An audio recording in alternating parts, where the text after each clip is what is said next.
Hello and welcome back to the All Change Review. It's Sunday, I've been working on my video editing and finally managed to sort out the subtitles.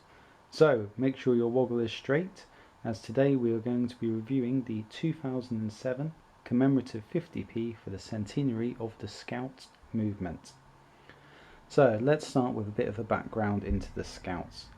They were started in 1907 by Robert Baden-Powell after the success of the very first boys' camp on Brownsea Island, where such activities were held as camping, observation, woodcraft, chivalry, life-saving, patriotism, just to mention a few. And from that very first camp, it turned into a successful and huge worldwide organisation. So let's have a look at the stats behind the coin. You can see they're the same as last week's 50p. 8 grams in weight, 1.78 millimeters thick, and a diameter of 27.30 millimeters. Also made from copper and nickel alloy, 75% copper, 25% nickel. Now there were 7,710,750 approximately of these minted, which is more than last week's EU coin as well. So not the rarest 50p in circulation at the moment either. And at the bottom here you can see we've got the designers as well. So now getting back to the coin itself. With the designers, we have Ian Rank Broadley designing the face of the coin, and you can just make out his initials on the base of the Queen's neck there. We're going to cover off the portraits of Queen Elizabeth II in a later video. So let's turn this over and have a look at the reverse. And as you can see here, we have the Scout logo of the fleur-de-lis. Now it was designed by Kerry Jones, an engraver at the Royal Mint. Now growing up I was actually in the Boys Brigade rather than the Scouts, so I had to do a bit of reading up on the iconography behind the logo that they've used here. And I found out that the fleur-de-lis has been used a lot in history for many different reasons. But the main reason that Robert Baden-Powell decided to use it was it used to be shown on maps to represent which way was north, and he reasoned a Boy Scout was to show the way to doing their duty by helping others, which is fair enough.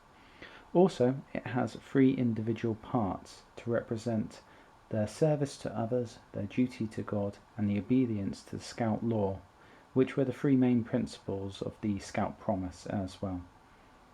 Also, you can see here we've got 2 5-point stars, and these represent knowledge and truth.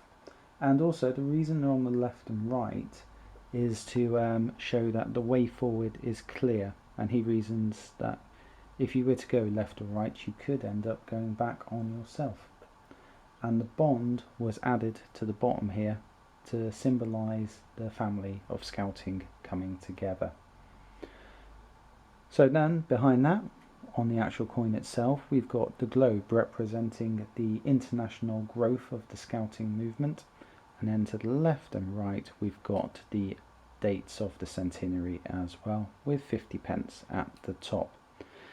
Now at the bottom here we've got the Scout motto, be prepared, though while researching this I did find out that they were originally going to use challenge through adventure, but I'm kind of glad they've gone for the original Scout motto, though it would have also been good to go for dib dib dib dob dob dob, but I'll let you look up what that stands for.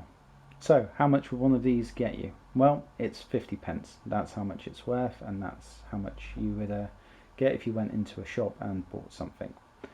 But I did have a look online at the last 5 sold, and they did go for an average of £1.20, but of course that's depending on condition, how you want to buy them, the type of coin as well.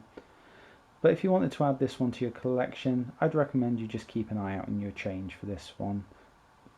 This one here I actually got from one of the girls in work, having a look through the tills for me, and she opened up a big bag of 50p's and this one came out. Bless her. So that brings us to the end of the Fair'd All Change review. What do you think of the design? Do you have this coin in your collection yourself? What do you think of the video? And are there any other coins you'd like me to review? Please feel free to leave your comments in the section below and to like and subscribe. But until next time, thanks for watching and keep collecting. Bye!